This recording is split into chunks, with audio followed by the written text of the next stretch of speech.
Ah, sim, sim.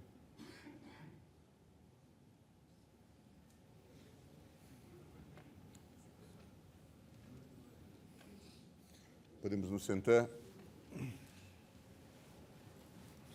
Buscar o telefoninho pequeno para nos sentar.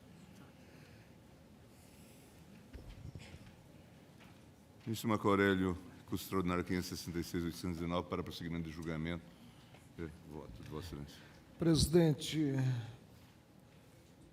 não é esse caso, não. O que é isso aqui? Hein? O quê?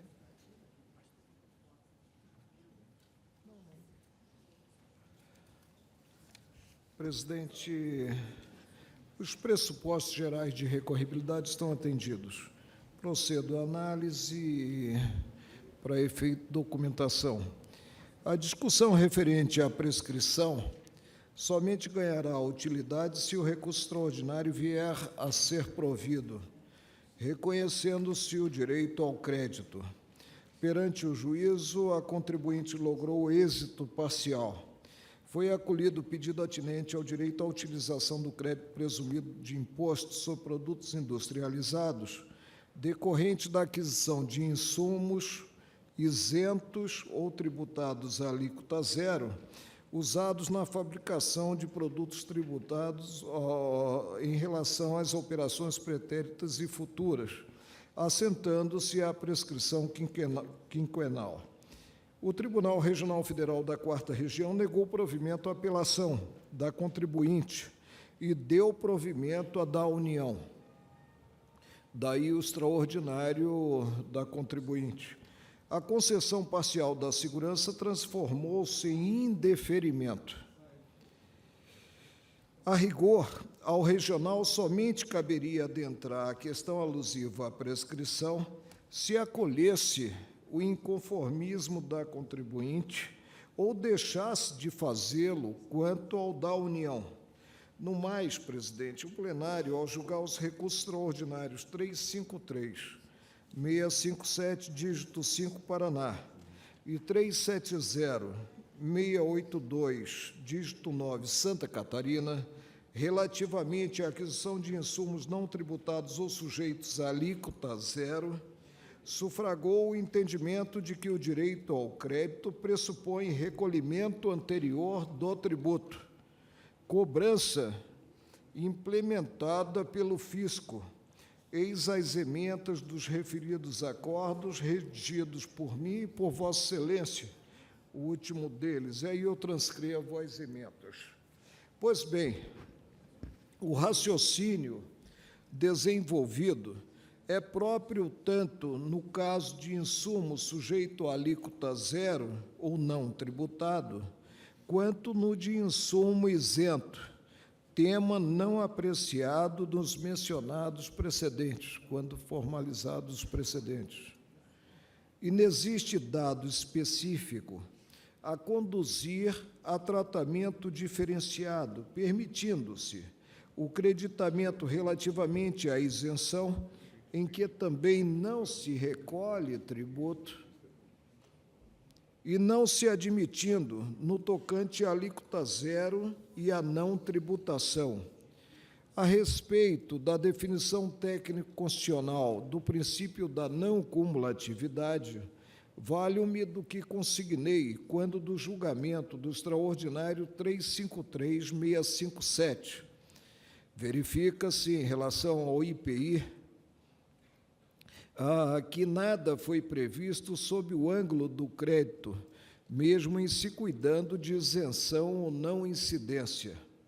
O figurino constitucional apenas revela a preservação do princípio da não cumulatividade, ficando o crédito, justamente por isso, e em vista do conteúdo pedagógico do texto regedor, artigo 153, parágrafo 3º, inciso 2, sujeito ao montante cobrado, é o vocábulo utilizado no texto constitucional, montante cobrado nas operações anteriores, até porque a alíquota não poderia ser zero em termos de arrecadação, inexistindo obrigação tributária, e ser X, foi o que eu disse quando julgamos a problemática da alíquota zero, e ser X em termos de crédito, ante o princípio da razoabilidade, há de ser única.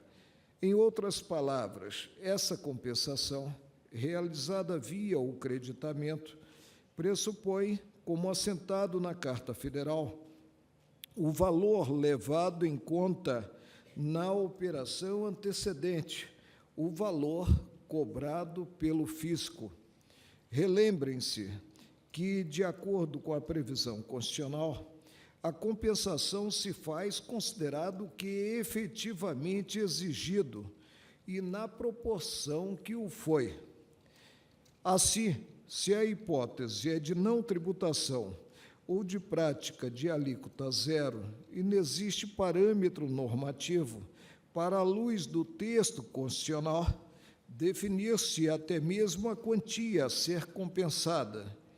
Se o recolhimento anterior do tributo se fez à base de certo percentual, o resultado da incidência deste, dada a operação efetuada com alíquota definida de forma específica e a realização que se lhe mostrou própria, é que há de ser compensado, e não o relativo à alíquota final, cuja destinação é outra.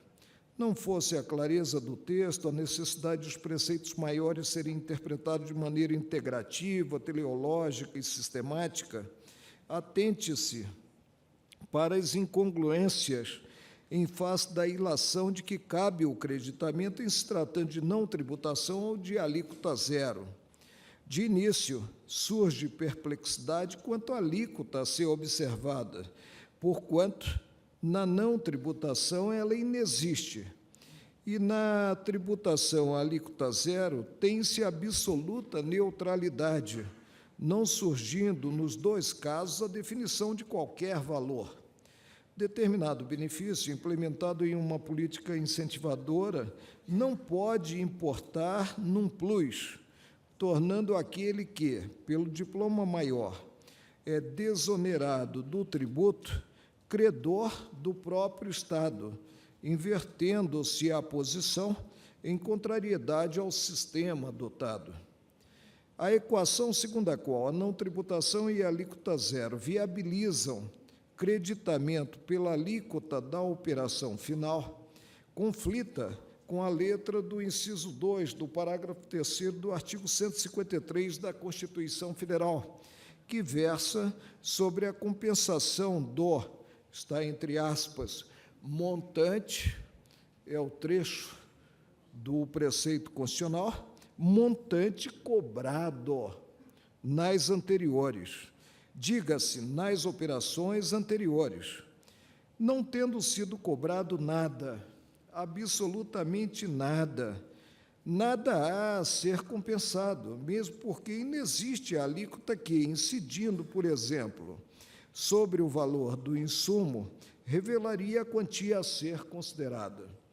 Tomar de empréstimo a alíquota final atinente à operação diversa implica ato de criação normativa para o qual o Judiciário não conta com a indispensável competência. Mais do que isso, a ótica até aqui prevalecente, em que pese a veemência contrária da voz isolada do ministro Ilmar Galvão, afetando inclusive por ponderação dos integrantes da primeira turma, não obstante o julgamento ocorrido e o score verificado. Outro processo, a versar a matéria ao Pleno, colide frontalmente e de modo pernicioso ao extremo, revertendo valores, fala-se em esqueleto de bilhões de reais, com característica do tributo, ou seja, a seletividade. Vale dizer que tanto mais supérfluo o produto final, quando se impõe alíquota de grandeza superior, maior será o valor objeto de compensação. Raciocine-se com o que ocorrerá em relação a certos insumos que servem para a fabricação de produtos tidos como essenciais e outros como supérfluos, a exemplo do que se verifica no campo dos cosméticos e dos remédios. Se o produto final for de natureza enquadrável no primeiro, haverá o creditamento em quantia maior. Surge a questão alusiva ao valor do crédito e o imposto final. A recorrente assim equaciona a situação. Então, eu tomo de empréstimo o que eu assentei quanto à alíquota zero e à não tributação para definir que, no caso de isenção, em que não há recolhimento, não se tem o que compensar com o valor devido a título de IPI, considerada a saída final do produto. Surge a questão alusiva ao valor do crédito e imposto final, quando se tem a tributação na entrada e tributação também na saída. A recorrente assim equaciona a situação, folha 290. A técnica da não cumulatividade faz com que o IPI, nas diversas operações que envolvem a industrialização, seja calculado com base na diferença verificada entre o valor do crédito e do débito registrados na escrita da empresa, mediante abatimento em cada operação do custo da operação anterior. Isso significa o seguinte: ao entrar na empresa algum bem que tenha sofrido a incidência do IPI, incidência essa que se deu na saída do bem do estabelecimento de onde veio, faz-se o registro escritural como crédito do valor do tributo pago e como débito do valor do IPI previamente calculado sobre o produto já industrializado, ou seja, sobre o valor da industrialização que se agrega ao bem. Quando o tributo tiver de ser recolhido, faz-se o confronto entre os dois valores, oportunidade em que, verificado seu crédito maior que o débito, terá o contribuinte um saldo credor a seu favor, a ser transferido para o mês seguinte. Do contrário, se maior for o débito, a diferença daí resultante corresponderá ao valor do tributo que deverá ser pago quando da saída do produto do estabelecimento. Digo, relativamente à hipótese em que se apura a diferença entre a alíquota na operação de entrada e na de saída, sendo a primeira maior, explico o raciocínio, assim percebi, desenvolvido pela recorrente. Adquire-se um insumo sob certa alíquota, utilizado na industrialização, chega-se a produto que é tributado de forma a ter-se valor menor. Entende-se que a diferença entre os valores encontrados gera o direito a determinado crédito. Aqui eu percebi como um segundo crédito, não aquele primeiro relativo ao recolhimento do tributo quanto ao insumo. Ouvidam-se, a mais não poder, as balizas constitucionais do tributo. Coloca-se em plano secundário a sistemática a ele pertinente, no que voltada a evitar a acumulatividade, o tributo sequencial. Consoante dispõe o inciso 1 do parágrafo 3º do artigo 153 da Carta Federal, o IPI é seletivo. Vale dizer sobre a possibilidade de haver alíquotas diferentes, considerados, as bases também são diferentes de incidência, considerados não só os diversos insumos, como também a variedade de produtos. Eis a essência do caráter seletivo. Ora, uma vez adquirido o insumo, mediante incidência do tributo com certa alíquota, o creditamento faz-se ante o que realmente recolhido.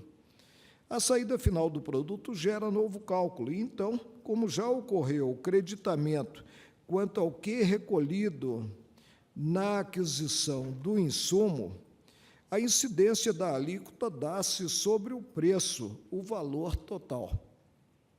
não se comunicam as operações a serem realizadas, deixando-se de individualizar insumos e produtos. Se não fosse assim, o pandemônio escritural se instalaria.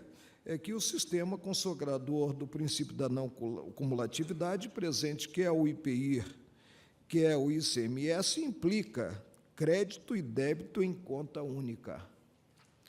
O raciocínio desenvolvido no tocante ao que se denomina crédito do IPI presumido, já condenado sob o ângulo da alíquota zero ou da não tributação, e por coerência também deve sê-lo da isenção, sob o ângulo da isenção, considerada a entrada de insumo, resulta em subversão do Sistema Nacional de Cobrança do Tributo, partindo-se para a adoção do critério referente ao valor agregado.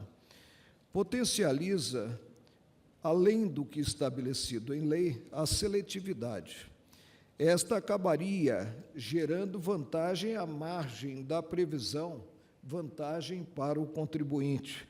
Mais do que isso, deságua em duplicidade de vantagem.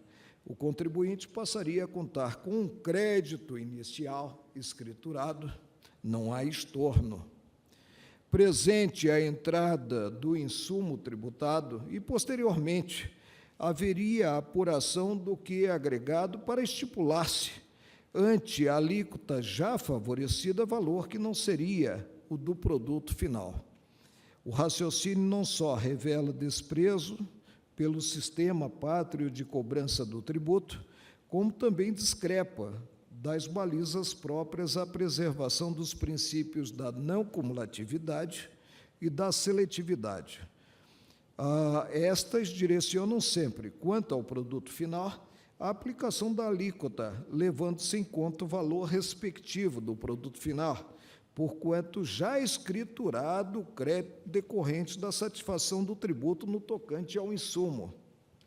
Em última análise, ante o critério seletivo, com o tributo final considerado a alíquota menor, passar-se-ia a ter jus a uma segunda diferença relativa ao que recolhido a maior anteriormente e já objeto do creditamento.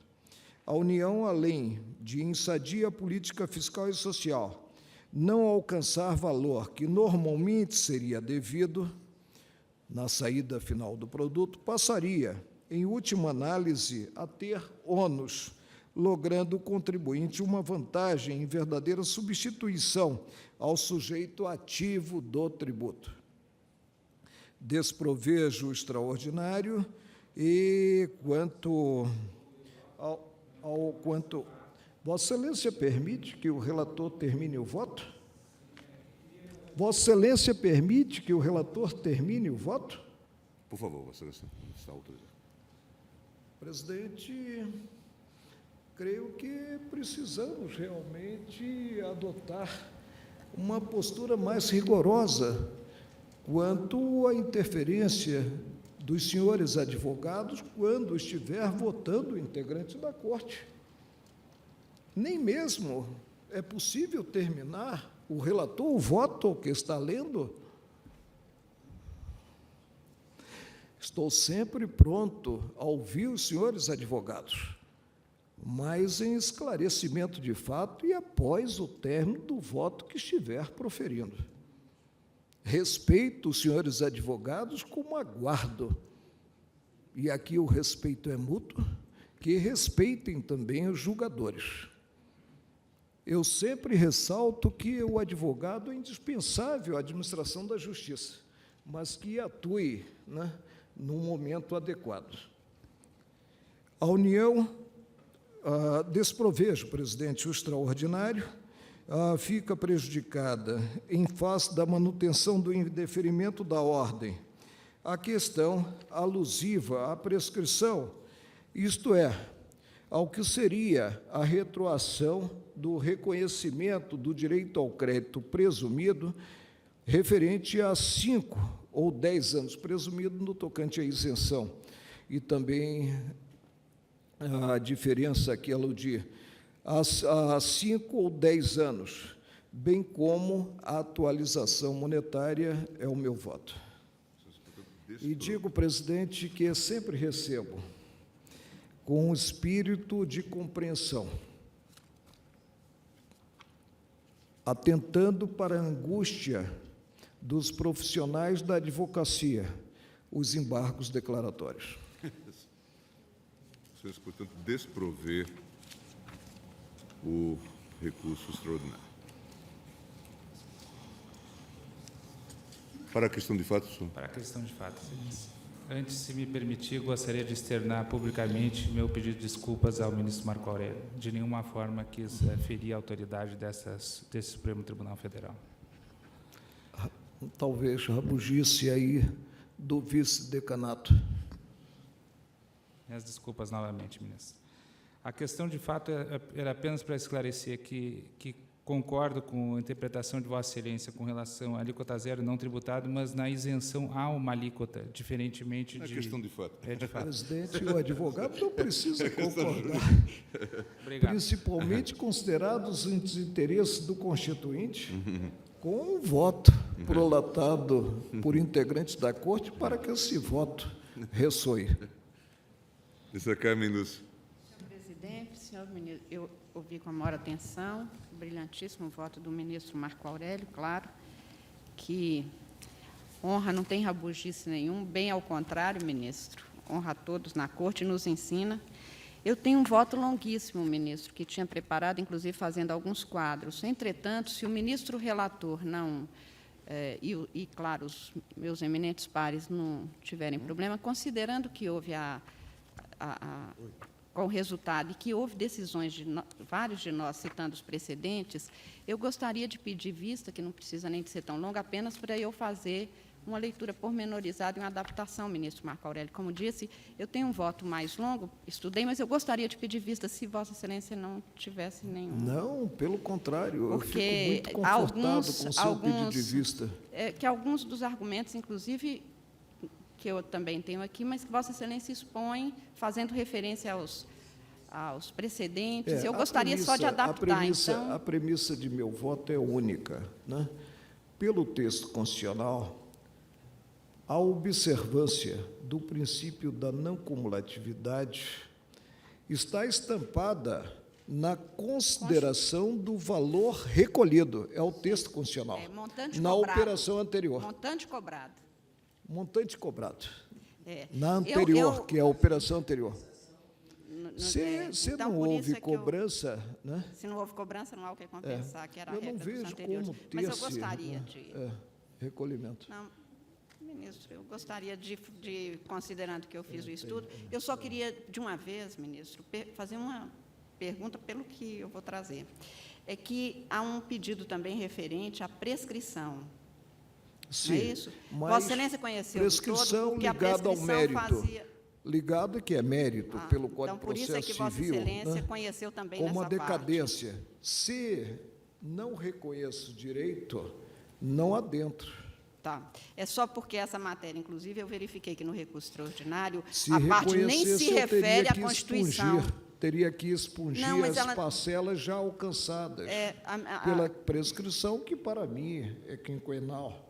É porque, como no recurso extraordinário, a recorrente sequer faz referência a algum dispositivo constitucional, ela só faz uma referência ao Código Tributário, eu estaria, num primeiro momento, eu tinha não conhecido nessa parte. Mas, considerando, inclusive, que é ligado ao mérito, eu só estou perguntando já para me adiantar. E olha que dizem que a burocratização no exame dos pressupostos de recorribilidade. Pois é. Vejo que Vossa Excelência é mais exigente do que eu. Não, mas por isso mesmo estou pedindo vista para examinar, inclusive, tudo que foi posto, ministro. E eu tentarei fazer a adaptação e trazer o mais... Marco Aurélio, que negava provimento ao recurso extraordinário, houve o pedido de vista da ministra Carmen Lúcia com compromisso de julgamento célere do processo.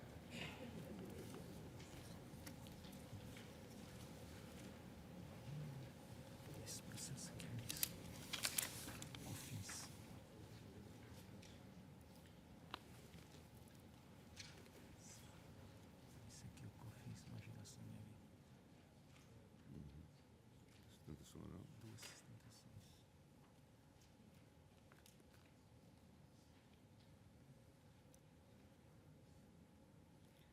Recurso extraordinário 527.602, relator ministro Eros Grau, recorrente plural, editora e gráfica limitada, recorrida União. Haverá sustentação oral. Perdão, o número eu não... RE 527.602. 527.602, perfeito.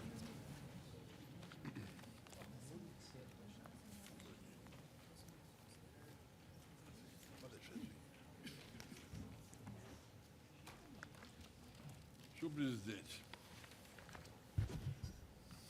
é um recurso extraordinário interposto por Plural, editora e gráfica limitada, com fundamento no disposto no artigo 102, inciso 3A da Constituição do Brasil, contra acórdão proferido pelo Tribunal Regional Federal da Terceira Região, emendado nos seguintes termos. Faturamento é conceito jurídico tributário passível de definição pelo legislador ordinário, ausente expressa exigência constitucional de lei complementar. A alíquota da COFINS igualmente se subsume à existência de lei ordinária. A lei complementar número 70 é tal como a 9.718, materialmente ordinária, a declaração de constitucionalidade das normas pelo órgão especial do TRF da Terceira Região. Apelação da União e remessa oficial providas.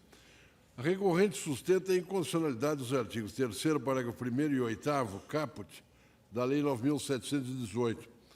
Alega que a Lei 9.718 criou novas legislações que só encontram fundamento de validade quando da edição desse diploma legal no artigo 195, parágrafo 4º da Constituição Federal, não havendo falar em majoração de alíquota da COFINS, mas sim em fixação de uma nova alíquota para um novo tributo. O Ministério Público Federal, em parecer elaborado pelo Subprocurador-Geral da República, Dr. Rodrigo Janot Monteiro de Barros, opina pelo parcial provimento do recurso extraordinário, tão somente para reconhecer a inconstitucionalidade do parágrafo 1º do artigo 3º da Lei 9.718 ao relatório. Pela recorrente plural, editora e gráfica limitada, falará o Dr. Pedro Luciano Marrei, junto com a palavra. Excelentíssimo senhor presidente do Supremo Tribunal Federal, ministro Gilmar Mendes, excelentíssimo senhor relator, ministro Eros Grau, senhores ministros, excelentíssimo senhor procurador-geral da República, Dr. Roberto Gurgel. Em 9 de novembro de 2005, ao finalizar o julgamento dos recursos extraordinários 346.084, 357.950, 358.273, esta Corte entendeu de afastar a exigência da contribuição ao PIS e à COFINS sobre a totalidade das receitas, mantendo-a exclusivamente sobre o faturamento, assim entendido, como resultado da prestação de serviços e ou venda de mercadorias. Entendeu este Supremo Tribunal Federal, naquele julgamento, ser inconstitucional a ampliação da base de cálculo pretendida pela Lei 9.718, por inadequação da via legislativa utilizada. Se pretendesse a União tributar a totalidade das receitas antes do advento da Emenda Constitucional número 20, de 1998, somente poderia fazê-lo no exercício da sua competência residual. Nesse mesmo julgamento, analisou a constitucionalidade do artigo 8º da Lei 9.718, que fixou a alíquota da COFINS em 3%, exclusivamente sob a alegação e debaixo dos argumentos da infringência ao princípio da hierarquia das leis. Em consequência, entendeu o Supremo Tribunal Federal, por maioria, naquela oportunidade, vencidos os ilustres ministros Celso de Mello e César Peluso, de declarar a constitucionalidade da fixação da alíquota de 3%. Entretanto, por existirem outros argumentos irrelevantes não apreciados naquela assentada, o ilustre relator entendeu de afetar o presente caso e que espera-se tenha outra conclusão. Todo o raciocínio aqui desenvolvido considera uma única e indiscutível premissa. É a base de cálculo, dimensão do aspecto material do tributo que o define. Duas bases de cálculo distintas implicam necessariamente dois tributos distintos. Esta premissa já foi fixada há muito tempo pela melhor doutrina, Alfredo Augusto Becker, Geraldo Ataliba, Rubens Gomes de Souza. Deste último, peço permissão para citar a seguinte passagem, abre aspas, a escolha pelo legislador de uma base de cálculo inadequada pode desvirtuar não só a natureza específica do tributo, mas também sua natureza genérica, transformando de imposto em taxa ou vice-versa. Revista de Direito Público, número 11, folhas 16. Assim, o Supremo Tribunal Federal, ao afastar a materialidade, totalidade das receitas, afastou o tributo que possuía tal materialidade, então criado pela Lei 9.718.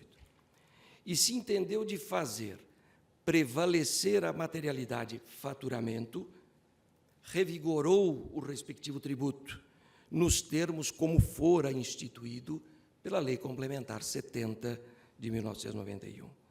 Sai, portanto, do ordenamento jurídico o novo tributo receita, instituído pela Lei 9.718, e restabelece-se a exigência do tributo antigo, faturamento, previsto na Lei Complementar 70. Esta foi a decisão do Supremo Tribunal Federal naquela oportunidade. Se o legislador tivesse se utilizado de uma boa técnica legislativa e, ao criar o novo tributo sobre a receita, com denominação distinta daquele tributo pré-existente sobre o faturamento, e tivesse utilizado de um nome diferente, não teríamos nenhuma dúvida de que se tratariam de duas espécies tributárias distintas, uma sobre o faturamento, da Lei Complementar 70, outra sobre a totalidade das receitas, da Lei 9.718. Contudo, para tributar a totalidade das receitas antes do advento da Emenda 20, o legislador deveria fazê-lo por meio de lei complementar no exercício da sua competência residual da União. Jamais poderia manifestar esta intenção por meio da redefinição do conceito de faturamento, o qual se encontra presente na Lei Complementar 70. E foi exatamente isto que decidiu esta Corte, sendo claras as emendas, então, dos respectivos acordos inicialmente citados. Abre aspas, é inconstitucional, parágrafo 1º do artigo 3º da Lei 9.718 de 98, no que ampliou o conceito de receita bruta para envolver a totalidade das receitas auferidas por pessoas jurídicas, independentemente da atividade por elas desenvolvida e da classificação contábil adotada. Contudo, que fez o legislador? Entendeu de utilizar o mesmo nome para denominar tributos distintos, para designar incidências sobre materialidades completamente distintas, faturamento e receita bruta. Também entendeu de utilizar do termo elevar, quando, na verdade, o artigo 8º da Lei 9.718 efetivamente instituiu nova alíquota para o novo tributo então criado. Realmente, nós estamos diante de duas criações tributárias distintas, uma sobre o faturamento, outra sobre a totalidade das receitas. Se este Supremo Tribunal Federal, ao afastar a materialidade receita, afastou o novo tributo, determinando que as exações incidentes sobre a materialidade faturamento fossem restabelecidas. Por outro lado, a alíquota de 3% não foi simplesmente elevada, eis que atrelada ao tributo então criado e declarado inconstitucional por esta Corte, mas sim fixada para a exigência deste novo tributo. E não poderia ser diferente, pois se revogado o tributo sobre o faturamento pela Lei 9.718, cuja alíquota era de 2%, também revogada, nada havia para ser majorado, mas sim fixado.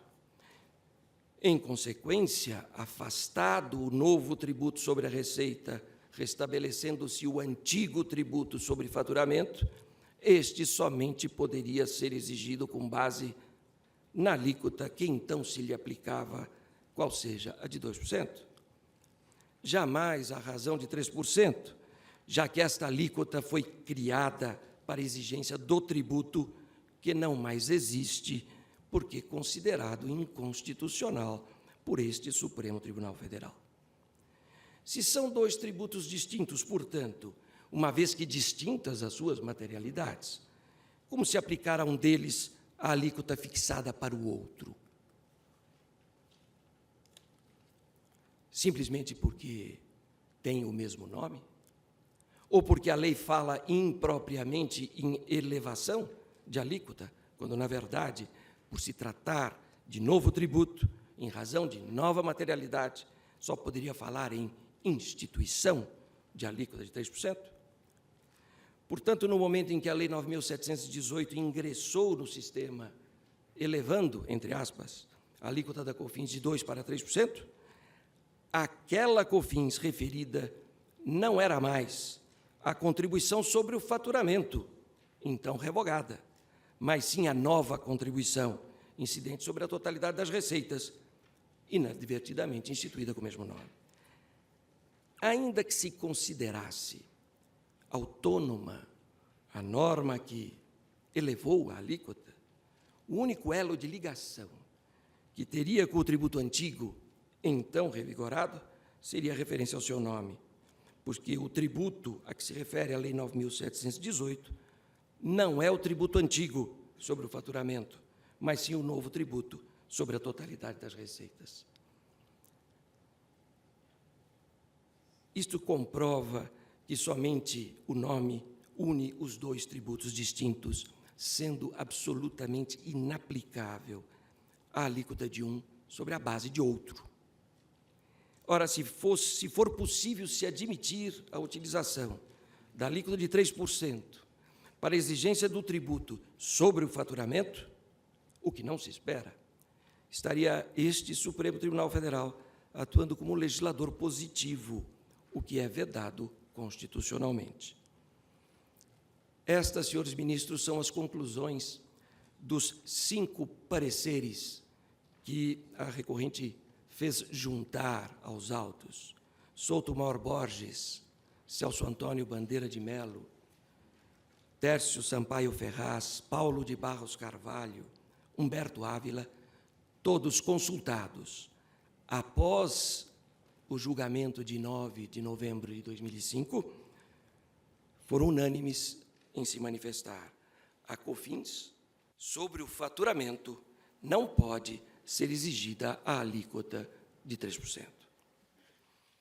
O memorial da Procuradoria da Fazenda Nacional, da lavra de um dos mais eminentes e competentes representantes, e apesar do brilho e conhecimento do seu subscritor, encontrou dificuldades para rebater os argumentos e os fundamentos contidos nos pareceres de tais juristas. Os argumentos da Procuradoria da Fazenda Nacional e do Ministério Público se limitam a insistir na constitucionalidade do artigo 8º, por conta de manifestação pretérita desta Corte, ainda que sob o prisma exclusivamente restrito da hierarquia das leis, e sob o argumento de que se tratou de simples elevação de alíquota, quando, evidentemente, como afirmaram os ilustres pareceristas, não foi este o caso. No caso, a má técnica legislativa, leia-se, utilização de um mesmo nome para 2 tributos distintos, não é fundamento para a manutenção de uma inconstitucionalidade. Por tudo isso, e diante dos argumentos ora levantados e da unânime manifestação da melhor doutrina nacional, é que espera a recorrente que a conclusão desta Corte seja de reconhecer a flagrante inconstitucionalidade do artigo 8º da Lei 9.718. Muito obrigado. Pela recorrida União, falará a doutora Cláudia Aparecida de Souza Trindade.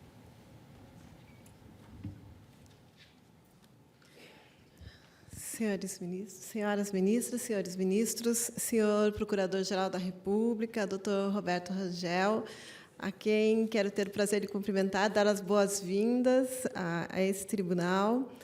E a Fazenda Nacional, nessa sentada, comparece nesse momento nessa tribuna, para invocar a reiterada jurisprudência da Corte, também nesse ponto, também sobre a questão do artigo 8º da Lei 9718 de 98, que elevou para 3% a alíquota da COFINS, Contribuição para o Financiamento da Seguridade Social, instituída pela Lei Complementar 70 de 91. Pretende a recorrente ver apreciados pretensos novos argumentos, que não se confundem com novos fundamentos jurídicos.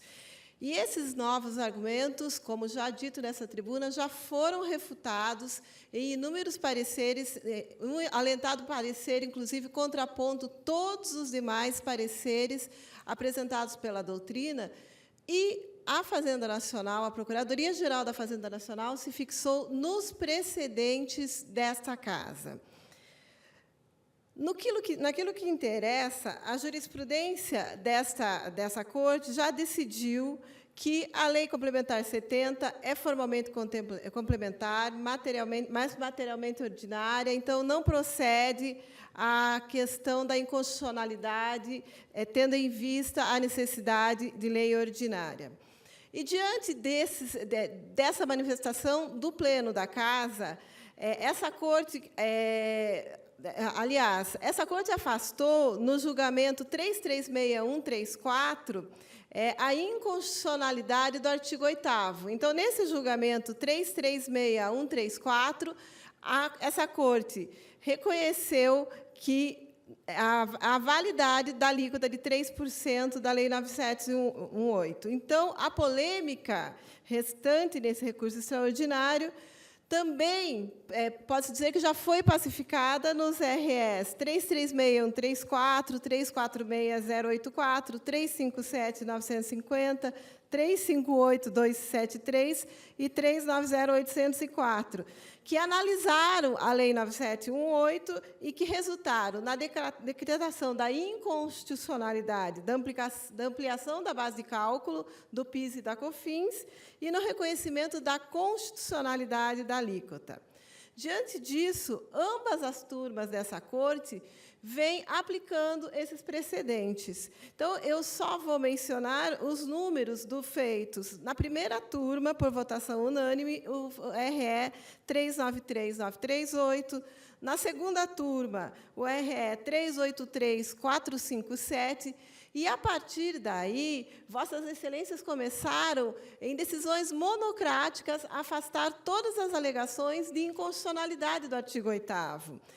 Nós temos no RE 567010, da ministra Carmen Lúcia, o RE 378877, do ministro Ricardo Lewandowski, no RE 342051, do ministro Eros Grau, o RE 509825, ministro Joaquim Barbosa, o RE 537343, ministro Brito, RE 479094, ministro César Peluso, RE 410830, ministra Ellen, RE 437409, ministro Marco Aurélio, RE 432010, ministro Celso de Mello, e RE 529146, ministro Gilmar Mendes.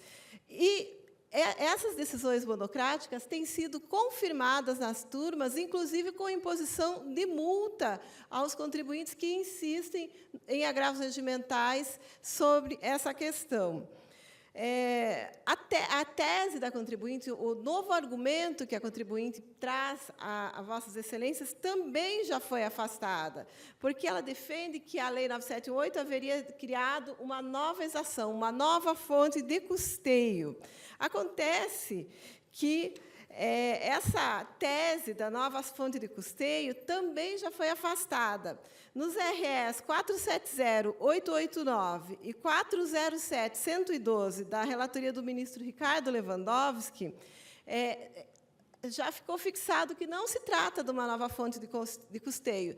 E eu quero citar aqui trecho do acórdão que fala do ministro Sepúlveda Pertence, que diz assim: e não se criou nova fonte de custeio na medida que, como demonstrado no memorial da Procuradoria-Geral da Fazenda Nacional, na verdade, a incidência sobre a receita sobre o faturamento faz subsumir o caso ao artigo 1951.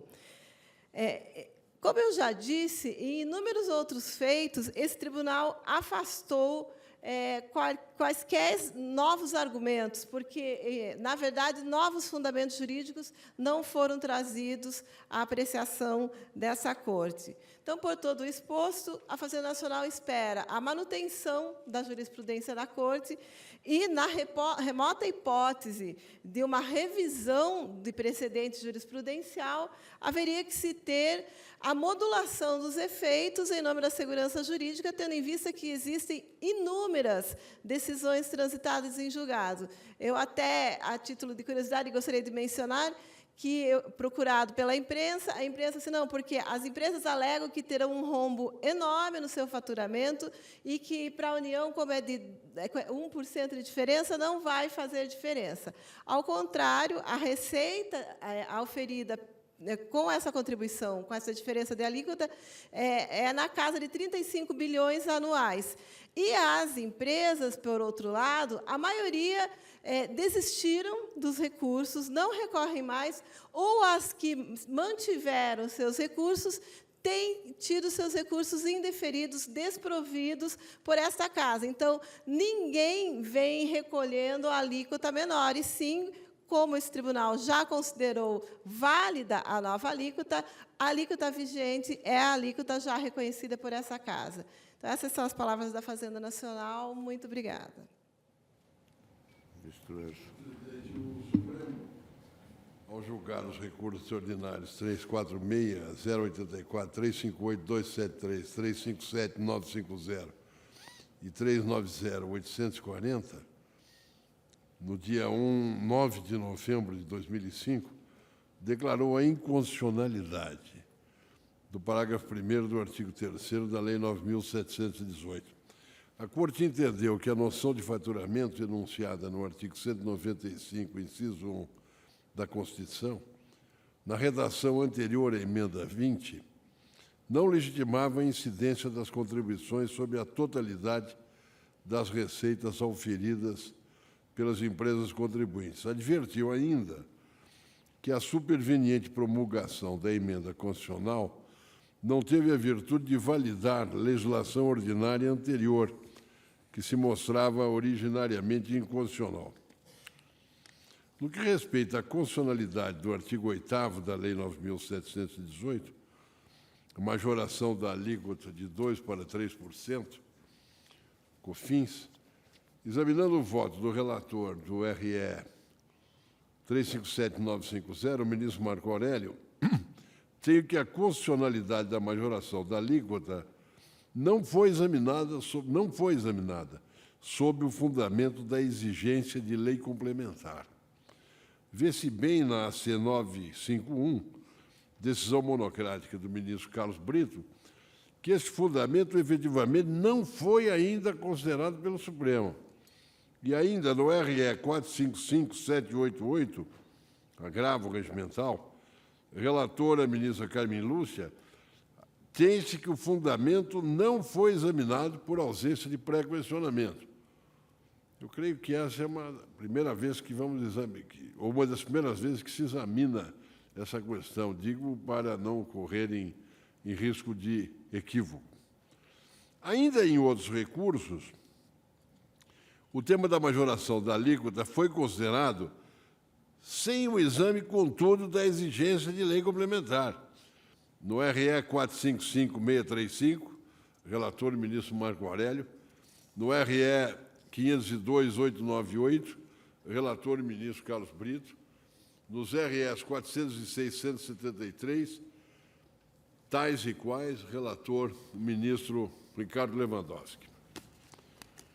Mas não sob esse fundamento da lei, da exigência de lei complementar. No julgamento do RE 377457 e do RE 381964, sessão plenária do dia 14 de março de 2007, observei parecer-me inadmissível que o Legislativo, vindo contra si próprio, disponha, mediante lei ordinária, alteração do que for anteriormente por ele disciplinado em lei complementar.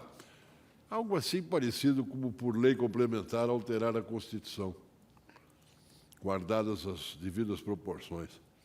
Atua aqui o princípio do paralelismo das formas, nos termos do qual, na dicção de Paulo Bonavides, um ato jurídico só se modifica mediante o emprego de formas idênticas àquelas adotadas para elaborá-lo.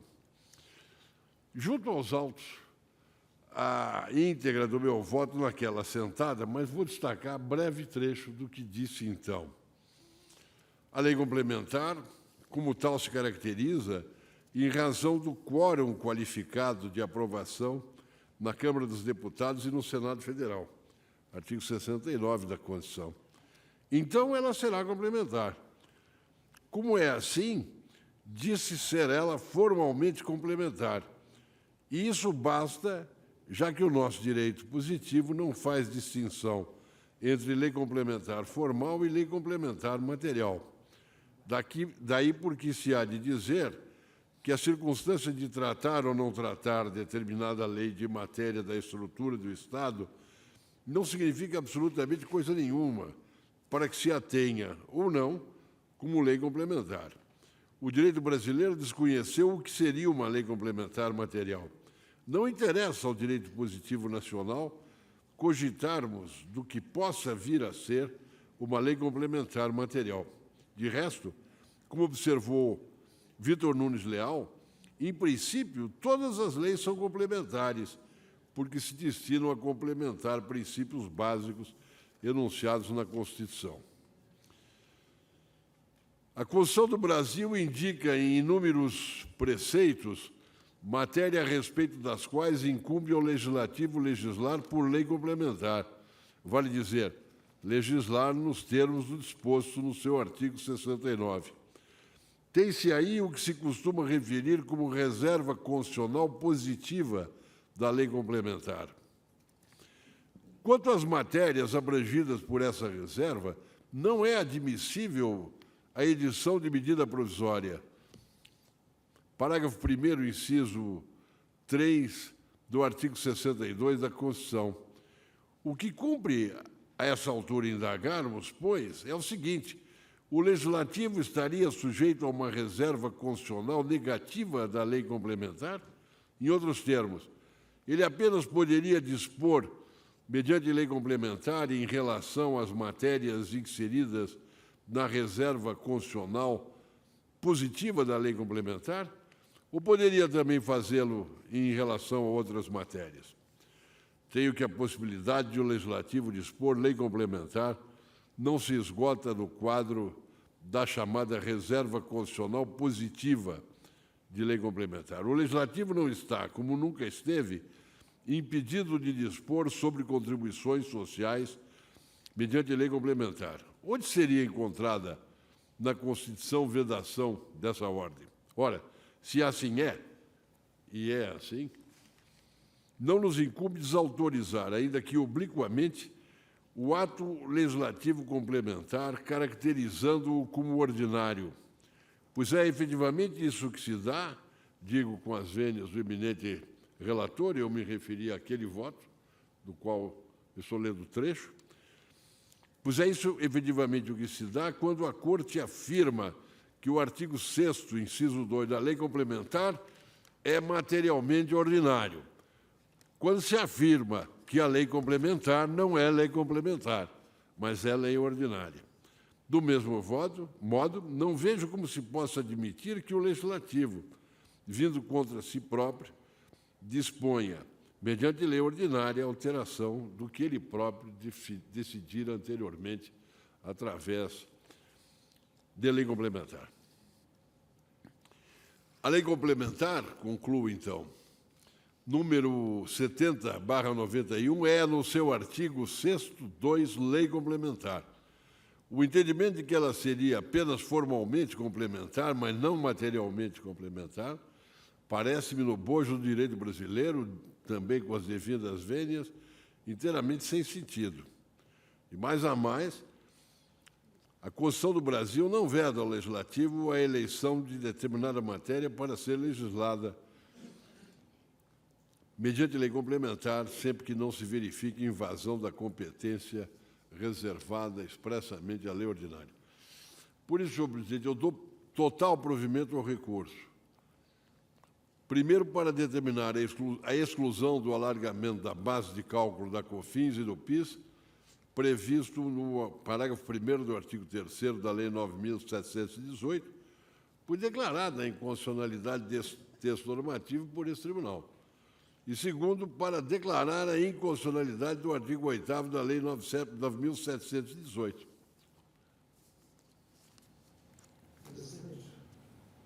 Nós estamos diante de um tema que enseja a evocação do artigo 135 do Regimento Interno, isso em homenagem ao que é assentado pelo tribunal anteriormente. Qual é a tese que veio com o recurso extraordinário? Que, com a lei que implicou a majoração da alíquota de 2% para 3%, teria surgido uma nova exação, um novo tributo. Por que teria surgido um novo tributo e aí nós não teríamos a possibilidade de disciplina desse tributo, dessa contribuição, mediante lei ordinária, exigindo-se a lei complementar? Porque se cogitou de uma base de incidência própria, a receita, tal como previsto no artigo 3º da lei em comento.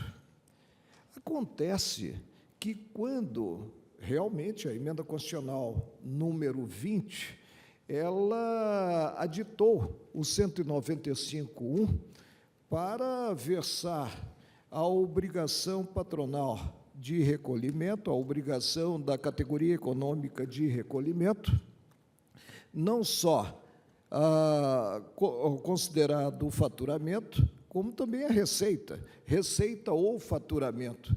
Mas acontece que, quando nós julgamos a declaratória de constitucionalidade número 1, e julgamos com eficácia erga omnes, nós assentamos que os vocábulos receita bruta e faturamento revelam sinonímia. São vocábulos sinônimos. Sim, por isso é que eu pedi a palavra, porque fui redator do acórdão proferido no recurso extraordinário 357.950. Por isso é que nós glosamos, naquela oportunidade, apenas o parágrafo 1º do artigo 3º, no que deu um elastecimento maior ao conceito de receita que havíamos assentado quando do julgamento da declaratória de constitucionalidade número 1. E aí eu fiz ver, não fosse o parágrafo 1º que se seguiu, parágrafo 1º do artigo 3º. O artigo 3º versou: o faturamento a que se refere o artigo anterior corresponde à receita bruta da pessoa jurídica. volto ao voto, não fosse o parágrafo 1º que se seguiu, ter-se-ia a observância da jurisprudência desta Corte, no que ficar explicitado na ação declaratória de constitucionalidade número 1, dígito 1, DF, a sinonímia dos vocábulos faturamento e receita bruta, como ressaltou no voto proferido o ministro Sepúlveda Pertence. Todavia, o parágrafo 1º veio a definir esta última de forma toda própria.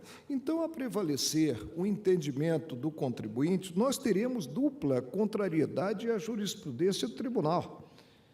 A primeira, no campo subjetivo, o presente, o acórdão proferido por força do recurso extraordinário 357950, dígito 9, Rio Grande do Sul. E a segunda contrariedade, aí mais gravosa, de envergadura maior, diz respeito a um pronunciamento do tribunal que tem eficácia erga omnes. Ora, quando o tribunal assentou que os vocábulos faturamento e receita bruta são vocábulos sinônimos, ele evidentemente concluiu que, no caso, o artigo 3º se fez ao mundo jurídico ao abrigo da redação primitiva do inciso 1 do artigo 195, do que previa essa contribuição considerado faturamento. Não houve inovação, não surgiu, como pretende fazer crer a contribuinte, não surgiu um novo tributo. O tributo se mostrou o mesmíssimo na dicção, repito, na dicção do próprio plenário, ao julgar a declaratória de constitucionalidade número 1.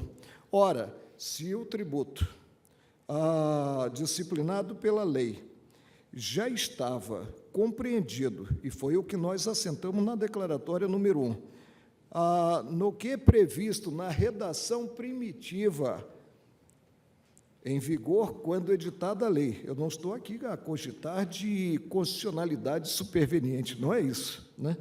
Já estava o tributo previsto no inciso 1 do artigo 195, dispensável se mostrou a lei complementar.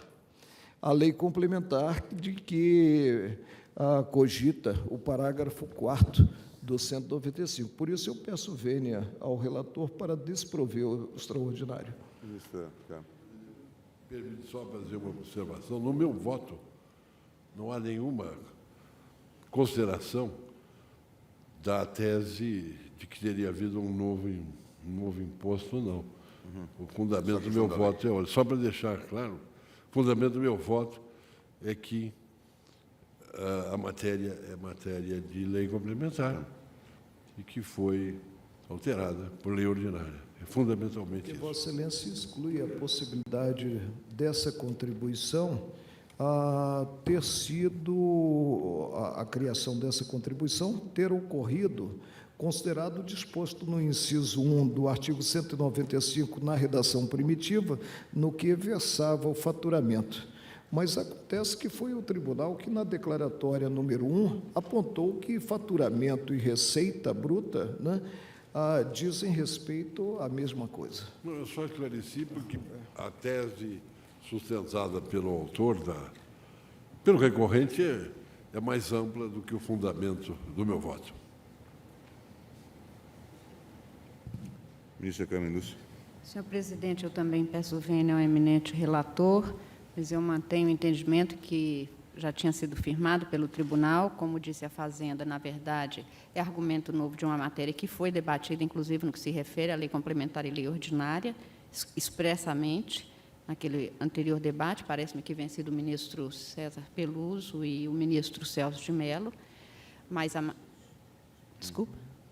Vencidos. Exatamente. No que eu estudei, vencidos os dois, mas a matéria foi objeto de discussão e decisão com eficácia erga omnes e, portanto, vencida. Eu não vi realmente, não consegui vislumbrar, com as desculpas que peço, que apresento ao eminente relator, a novidade da argumentação apresentada. também não considero que o aumento desta alíquota seja desvinculada do que se contém na norma em sua integralidade, como pretende a recorrente. Pelo inciso 1 do 195, Exatamente. na redação primitiva, Que é o que- no que faturamento se confundia com receita, Que é exatamente o conforme que assentado na declaratória realça o número 1. ministro Sepúlveda pertence naquele julgamento. Não há criação de novo custeio. E, por isso mesmo, é que eu voto no sentido de manter a jurisprudência tal como vem sendo aplicada, exatamente pelo entendimento que se considera firmado naquela ocasião, não convencida, portanto, de uma nova argumentação apresentada. Considero, portanto, que a recorrente, não tendo razão, eu nego o provimento ao recurso, com as vênias, evidentemente, do ministro relator. Ministro Lewandowski. A impressão de que tanto o ministro Marco Aurélio quanto a ministra Carmen Lúcia negam parcialmente o provimento, porque, na verdade, o que se discute no recurso ordinário são duas coisas: é o aumento de alíquota e o artigo 3º, que já tinha sido Assim, anteriormente. Portanto, Está em jogo também, mas Também parece está, que por isso- quanto ao parágrafo 1º, que direcionava no sentido de considerar-se receita de qualquer natureza, a decisão já é harmônica com o nosso pronunciamento, a decisão impugnada, não é não? Não, não é. Por Não, isso que eu estou então o apenas provimento é parcial. só é provimento observando. parcial. Tá. A Procuradoria tem se Mas manifestado nesse o sentido. provimento parcial, nesse caso, mantém a jurisprudência, exatamente como assentada anteriormente. Ministro Lewandowski. Presidente, eu vou pedir vênia ao eminente relator, vou me manter fiel a que venho entendendo até o presente momento, e agora reforçado na minha convicção pelos argumentos do ministro Marco Aurélio, tão brilhantes quanto os argumentos do eminente relator. Mas fico com voto no sentido do improvimento do RE. Aí seria, ministro. se realmente se determinou a consideração de receita de qualquer natureza, como nós declaramos a inconstitucionalidade do parágrafo 1º do artigo 3º, nós precisamos prover o recurso, a não ser que o Tribunal de Origem já tenha observado, né? Não observou? Isso não O relator, eu relator fico, tem eu razão. fico Na com o que, verdade, um minutinho, ilustre advogado da União, eu fico com o que é asseverado pelo relator. O relator acabou de asseverar que, no caso, está em jogo também o parágrafo 1º do artigo 3º. Por isso é que o meu pronunciamento é no sentido do provimento parcial do recurso. Excelência, tem alguma... É isso. Tá. Não, e eu fico com a palavra sempre, presidente, do relator, e não sou o revisor. Mas eu acho que Vossa Excelência devia relembrar que, para subir na tribuna, o advogado tem que pedir autorização para a corte.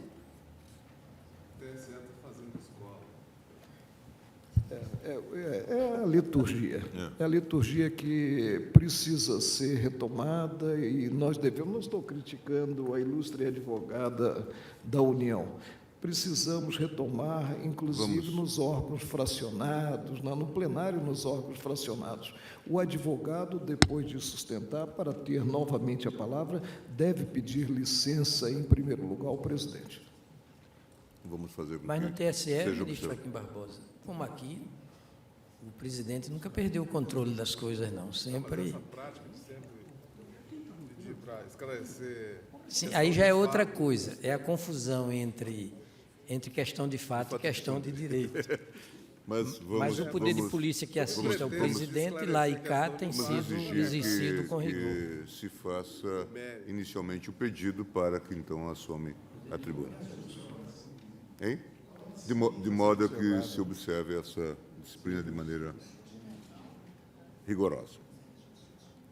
Presidente, eu reajusto, então, no sentido da observação feita pelo eminente relator para declarar improcedência parcial apenas. O provimento parcial.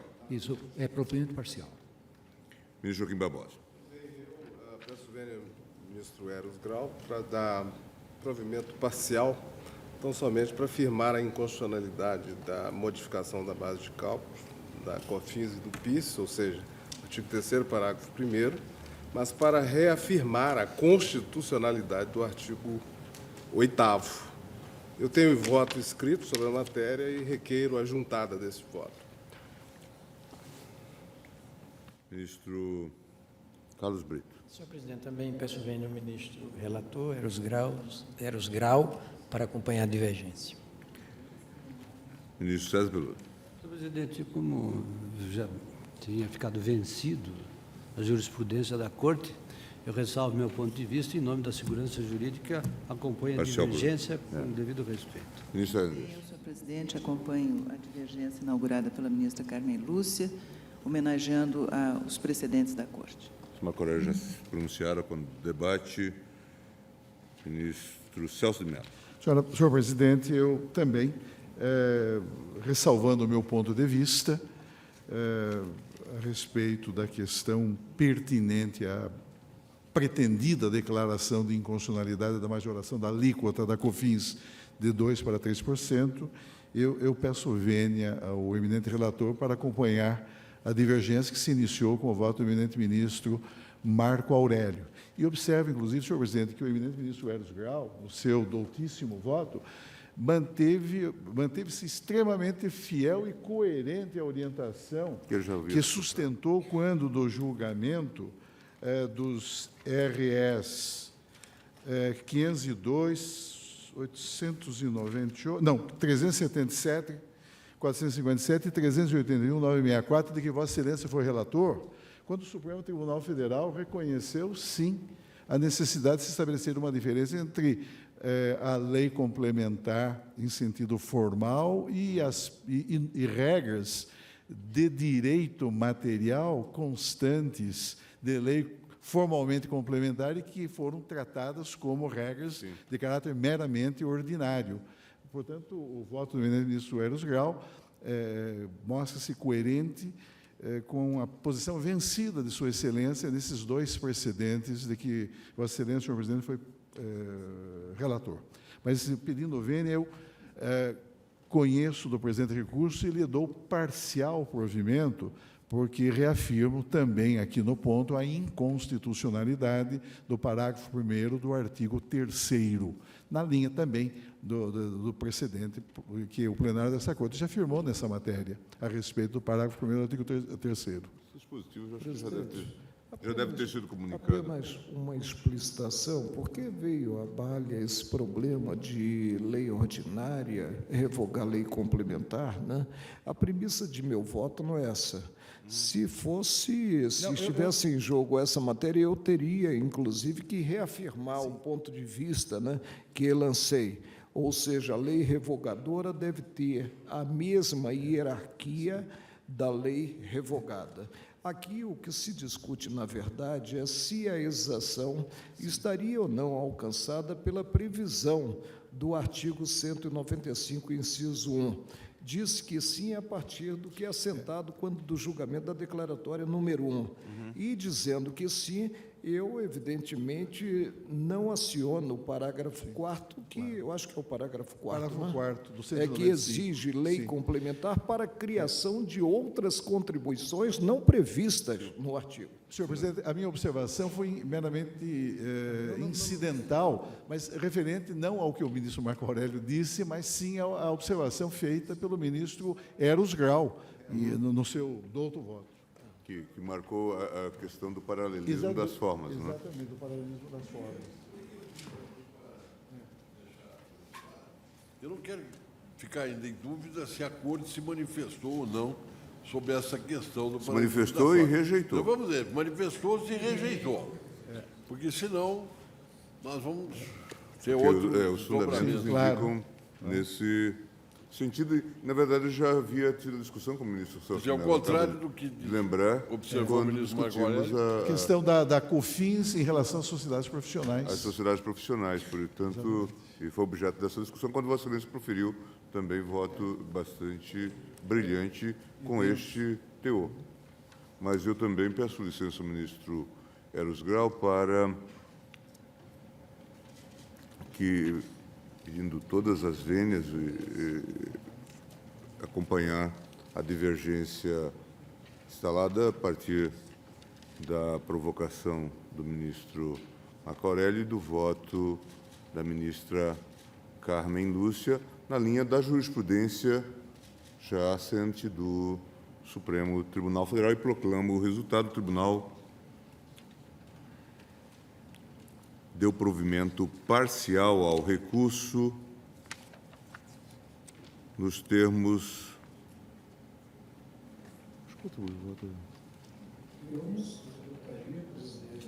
A constitucionalidade do parágrafo 1º do artigo 3º, porque fui redator do acordo em que é assentada justamente essa inconstitucionalidade.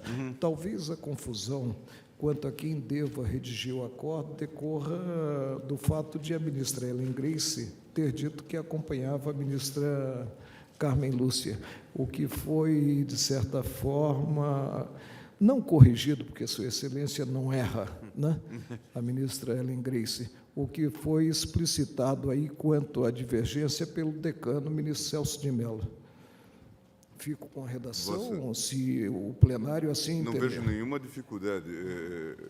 É que Vossa Excelência tinha invocado o 135 para os fins do debate, mas não vejo nenhuma dificuldade.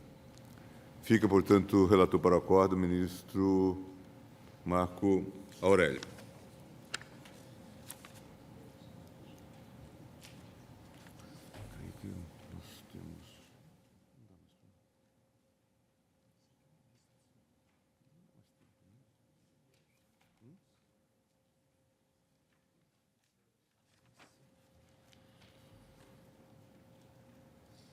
Não, acho que não. Dá mais tempo. Senhores ministros, está encerrada a sessão. Isso era um agravo em questão de ordem, não sei se eu queria chamar. Não, esses agravos aí em questão de ordem. Está encerrada a sessão.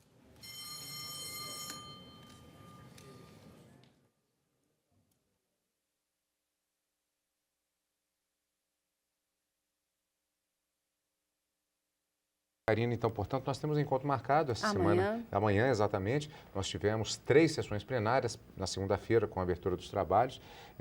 A sessão plenária de hoje, que acompanhamos, e Karina Zucoloto e eu estaremos junto com você, amigo da TV Justiça, acompanhando a sessão plenária desta quinta-feira. E, claro, lembrando que no final de semana temos ainda a síntese com os destaques destas 3 sessões e ainda a sessão CNJ com a sessão plenária do Conselho Nacional de Justiça. Tudo isso você acompanha aqui, na TV Justiça.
Ele teria direito a créditos de 10 anos e não apenas de 5, como decidido o TRF. Mas o ministro Marco Aurélio, inclusive, esclareceu à ministra Carmen Lúcia que ele não havia adentrado ao mérito quanto à prescrição, porque ele já não reconhecia o direito de crédito.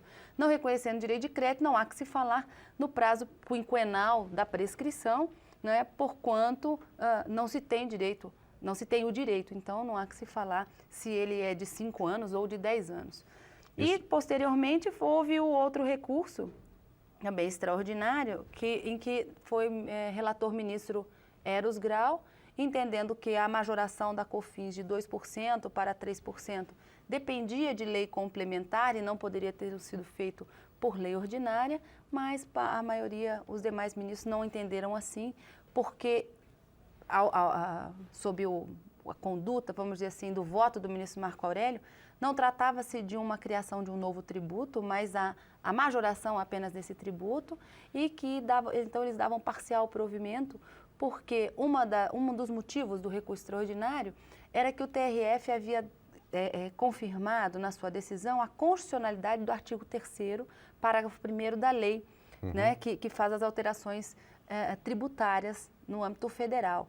Mas este artigo já havia sido declarado, né, na ADC, já havia sido declarado inconstitucional, e aí os ministros deram parcial provimento apenas, né, para confirmar a constitucionalidade do artigo 8º, ou seja, essa majoração da alíquota da COFINS.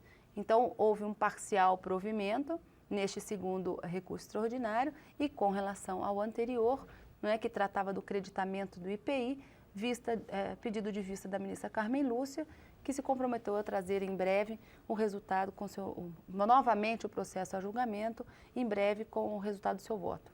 E vamos acompanhar, é claro, aqui em direto do plenário. Karina, então, portanto, nós temos um encontro marcado essa semana. Amanhã, exatamente. Nós tivemos 3 sessões plenárias na segunda-feira, com a abertura dos trabalhos. A sessão plenária de hoje, que acompanhamos. E, Karina Zucoloto e eu estaremos junto com você, amigo da TV Justiça, acompanhando a sessão plenária desta quinta-feira. E, claro, lembrando que no final de semana temos ainda a síntese com os destaques destas 3 sessões e ainda o sessão CNJ, com a sessão plenária do Conselho Nacional de Justiça. Tudo isso você acompanha aqui na TV Justiça.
Ministro Joaquim Barbosa. Eu também vou seguir um precedente recentíssimo da segunda turma da minha relatoria, habeas corpus 95.705, julgado em março de 2009. E vou pedir vênia ao eminente relator para acompanhar a divergência. Ministro Carlos Brito. Não ouvi o voto do ministro Joaquim Barbosa, Vossa Excelência fica com... Eu sigo um precedente da minha relatoria, julgado em março último, pela segunda turma, habeas corpus 95.705. Acompanha a divergência. Acompanha a divergência. Eu também, senhor presidente, peço vênia ao eminente relator para acompanhar a divergência, lembrando, na linha do voto do ministro Lewandowski e da ministra Carmen Lúcia, que o tema, pelo menos na nossa primeira turma, está pacificado, no sentido de somente reconhecer a continuidade delitiva quando as condutas, ou quando as condutas exatamente não são autônomas. Quando as condutas são autônomas e a verdadeira ação, a ação em concreto do acusado significa satisfazer a sua lascívia por vários modos, a que corresponde a esses vários modos, correspondendo digamos, uma constrição à liberdade sexual da vítima, uma constrição multitudinária também à liberdade sexual da vítima, nós temos assentado que o caso é mesmo de concurso material de crimes. E eu cito o habeas corpus 95.923, de minha relatoria, o habeas corpus 95.629, também de minha relatoria, mas contando sempre, eu não sou capaz de me lembrar como tem votado o ministro Marco Aurélio, mas os ministros Lewandowski, Menezes Direito, Carmen Lúcia, perfilham esse entendimento de que é preciso mesmo separar as duas figuras penais, do atentado violento ao pudor e do estupro em cada caso concreto. O caso concreto é que é o definidor da continuidade delitiva ou não, ou da autonomia das condutas e, por consequência, da separação dos crimes. O ministro Lewandowski colocou nos devidos termos o meu voto.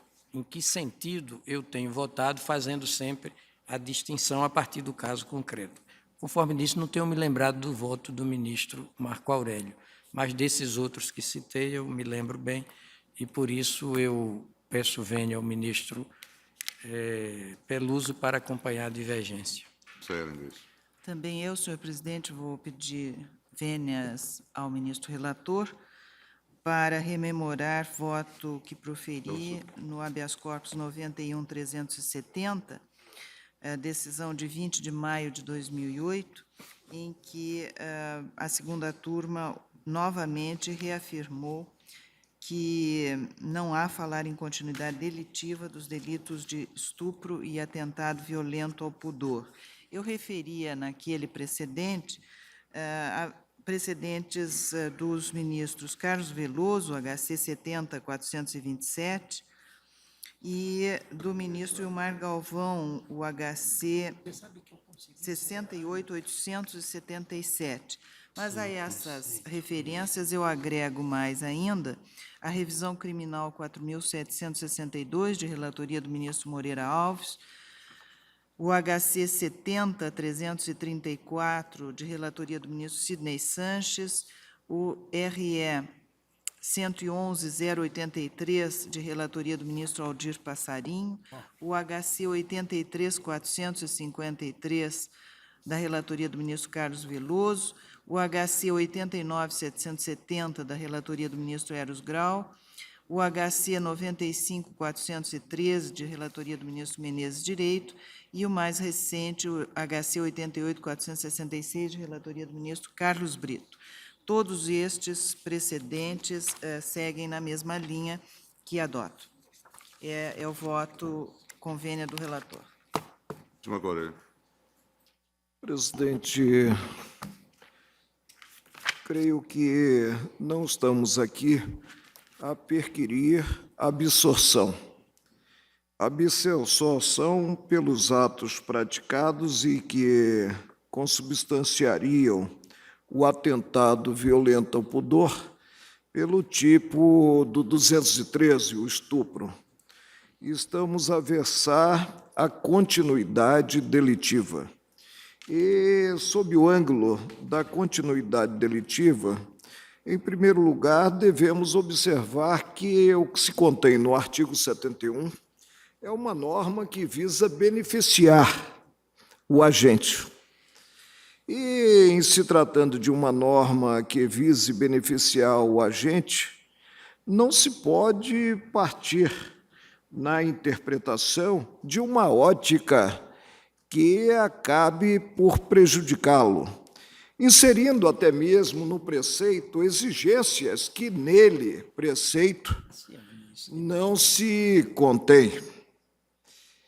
Presidente, sob o ângulo dos crimes, nós temos que ambos, o atentado violento ao pudor, pouco importando a extensão do atentado, se ficou o agente nas simples preliminares ou não, visando o estupro, o atentado e o estupro estão sob a ótica dos crimes contra os costumes. E mais, crimes contra os costumes presente a liberdade sexual. Não tenho como afastar que, no caso, são crimes da mesma espécie. E aí ressaltou o relator que, em si, tivemos a coincidência quanto à maneira de execução, quanto ao lugar, quanto ao tempo, já que não houve um interregno maior do que a jurisprudência veio consagrar como período a ser neutralizado, espaço de tempo superior entre um crime e outro a 30 dias. Presidente, pouco importa a existência de vítimas diversas para concluir-se, exigindo-se vítima única, pela continuidade delitiva, porque o parágrafo único do 71 do Código Penal versa justamente situação concreta, autorizando o aumento da pena mais grave até o triplo, situação concreta em que se tem vítimas diferentes e o crime é crime doloso, como na espécie.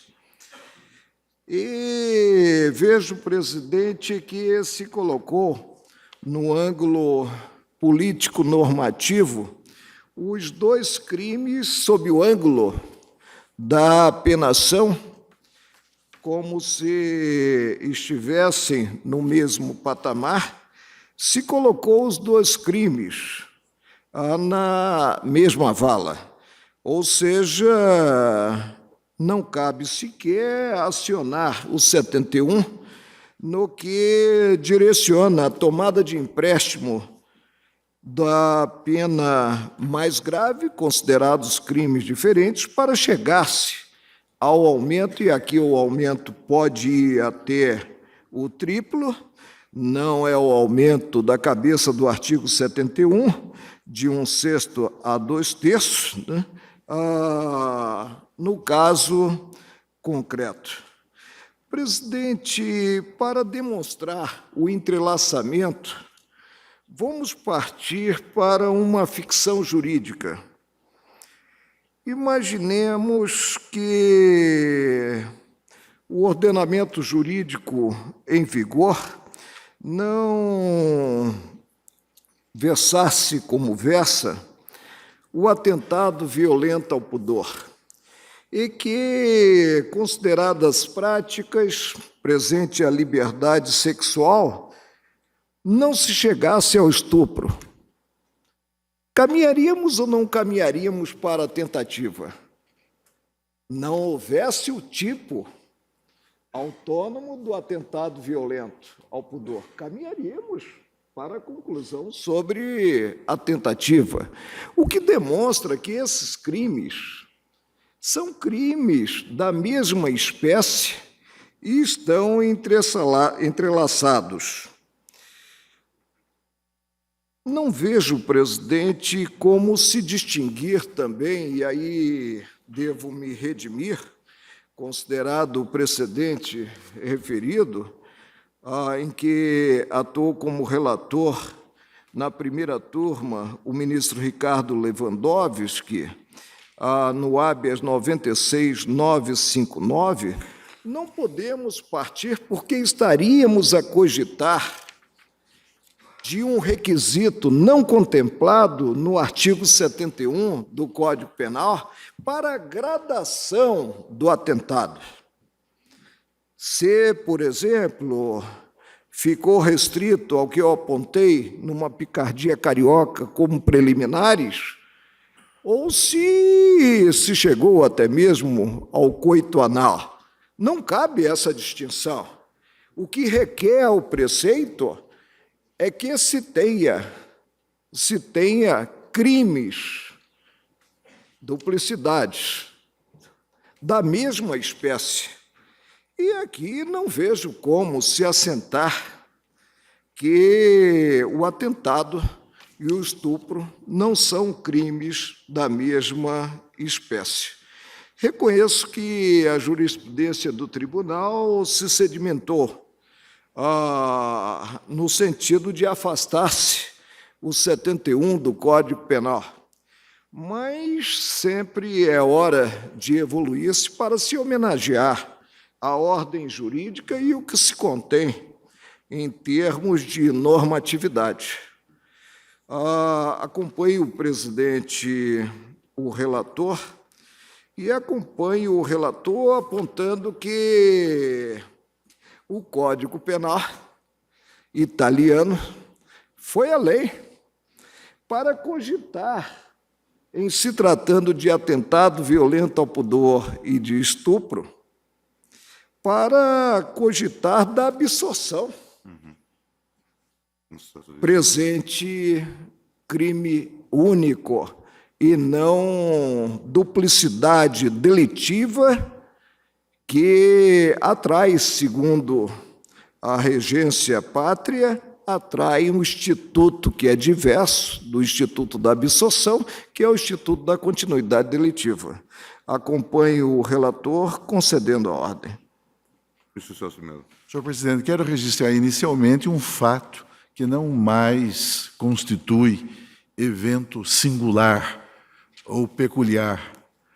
Refiro-me à circunstância de que este habeas corpus constitui a demonstração mesma da plena acessibilidade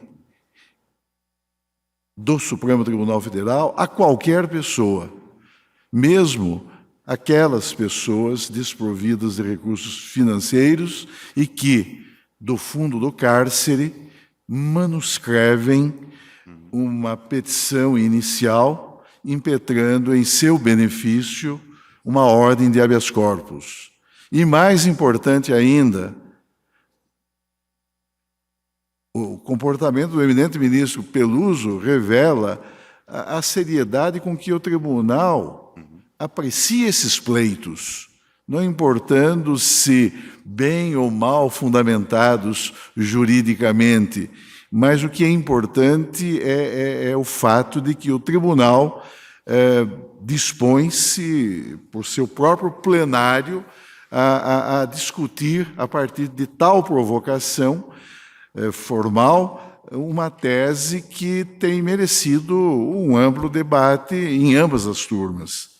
Mas, como salientei, senhor presidente, esse não é mais um evento singular, um fato extraordinário na vida do tribunal. Muito ao contrário, E há um precedente muito expressivo, refiro-me ao HC, de que foi relator o eminente ministro Marco Aurélio, em que o Supremo reformulou a sua própria orientação e veio também numa petição inicial subscrita no fundo do cárcere, veio a declarar a inconstitucionalidade, em controle incidental, do parágrafo 1º do artigo 2º da Lei 8.072 de 90, a Lei dos Crimes Hediondos.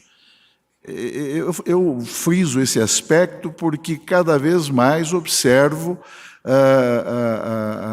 essa possibilidade que se concretiza a cada momento de acesso de qualquer pessoa ao Supremo Tribunal Federal, à jurisdição desta Corte.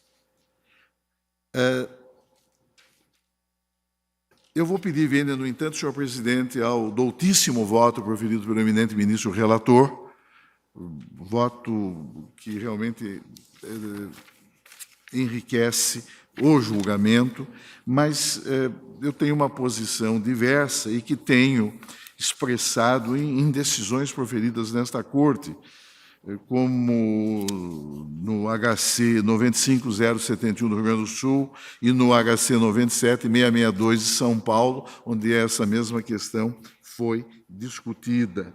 Eu entendo, considerados os precedentes e o próprio magistério doutrinário referidos nessas decisões, e aqui aludiram agora os eminentes ministros que acompanham a corrente divergente, entendo que, numa situação como esta, ora em exame, não se revela possível o reconhecimento do nexo de continuidade delitiva. Sim, senhor presidente, com todas as vênias, eu acompanho a divergência iniciada pelo voto do eminente ministro Lewandowski. Eu também gostaria de me manifestar a propósito, já chamava a atenção, o fato de se ter uma petição manuscrita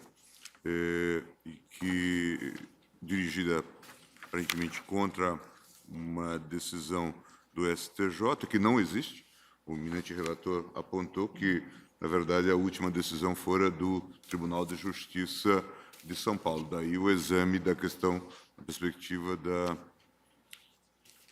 concessão do habeas corpus de ofício. Isso quanto à progressão, né? Isso é quanto à progressão. Né? E acho extremamente importante que se ressalte este aspecto quanto à acessibilidade da Corte, mesmo sem advogado, como ocorreu neste caso.